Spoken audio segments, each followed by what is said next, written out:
Hello YouTube मंडळी, तर आज आपण करणार आहोत चिकनचा रस्सा। तर मी एका गॅसवर कुकर ठेवून त्यामध्ये तेल टाकून कांदा टाकला आहे। आता तो कांदा चांगला गोल्डन ब्राऊन होईपर्यंत परतून घेऊ। तुम्ही पाहू शकता आपला कांदा गोल्डन ब्राऊन झाला आहे। आता त्यामध्ये चिकन ॲड करून घेऊया। चिकन ॲड करून झालं आहे। आता आपण त्यामध्ये मीठ हळद लावून चांगलं परतून घेऊ।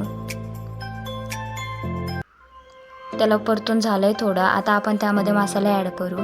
त्या मसाल्यामध्ये चिकन मसाला, थोडीशी लाल मिरची पावडर, बेडगी मिरची पावडर, मालवणी मसाला, घरचा मसाला सगळं टाकून घेऊया व ते चांगलं परतून घेऊया। सगळा मसाला एकजीव करून घेऊ।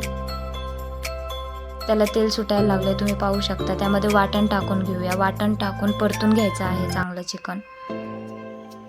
तेल सुटलेलं आहे चिकनला व चिकनही परतून झाले। आता त्यात पाणी टाकून घेऊया व कुकरला शिट्टी लावून घेऊ। कुकरची शिट्टी झाली आहे व तर्री फारच चांगली आली आहे आपल्या चिकनला। तुम्ही पाहू शकता रस्सा फारच चांगला झाला आहे चिकनचा। स्वादिष्ट असा बनणारा रस्सा। माझ्या चॅनलला लाईक, सबस्क्राईब अँड फॉलो नक्की करा।